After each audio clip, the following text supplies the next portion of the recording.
Now is a good time to make sure that you have that WRCB weather app downloaded. We are in storm alert mode through Thursday. Count on our team to keep you updated. I don't have an accurate estimate, and I'm also not going to pretend like we do. That's part of the problem with these agency of folks that keep trying to raise false hope. Yeah. I do expect that it could go beyond the length of the weather, and people are angry. People are going to want answers, and I'm going to be pushing for those once this is over.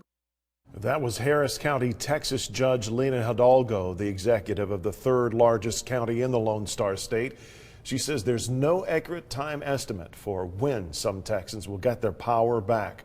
Our reporter Joy Dukes is stuck in Houston. She's experiencing this outage firsthand. She tells us what her last 48 hours have been like. Have a look. Yeah, and if you're taking a look behind me right now, you will see I am in the South Park area of Houston. It is one of many neighborhoods where residents have for the last few days been sitting in the dark. About 1.5 million more people are out of power today statewide than the 2 million who were initially reported on Monday. And unfortunately, friends of mine are among the 1.4 million people in the city of Houston who have been experiencing outages. Now, this is just the beginning of issues for folks in Houston as they brace to get through the next couple of days, because officials say they don't know exactly when this issue will be fixed. In Texas, widespread power outages that have lasted days have impacted 3.5 million people across the state and led to hundreds of flight cancellations, including several out of Chattanooga. The impact of this winter storm has not only caused power and water outages, it's also caused businesses to close and few open grocery stores to run out of stock of essential items. It's just difficult. Most people are ready for a few hours at a time, but not a few days at a time. Officials with ERCOT, the entity that manages the state's independent power grid, cited varying issues with natural gas, coal, wind, and solar energy sources as the problem.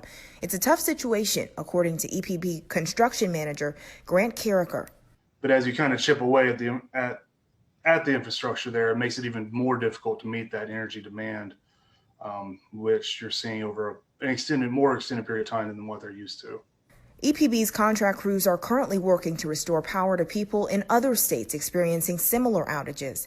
Luckily, this time we didn't get hit by the storm, so we were able to cut 4 crews as of yesterday.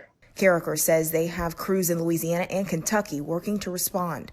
Anytime you have ice and snow buildup, wind especially, you run into physical damage to the infrastructure, either poles breaking, trees falling on lines, and that's the kind of stuff that our crews that go there are doing. They're fixing those issues. 46,000 megawatts of generation have been forced offline due to varying issues with sources of power statewide, according to ERCOT officials who took questions from members of the media earlier today.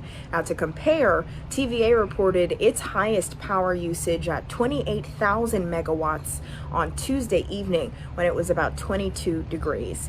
For now, reporting in Houston, Joy Dukes, Channel 3 Eyewitness News.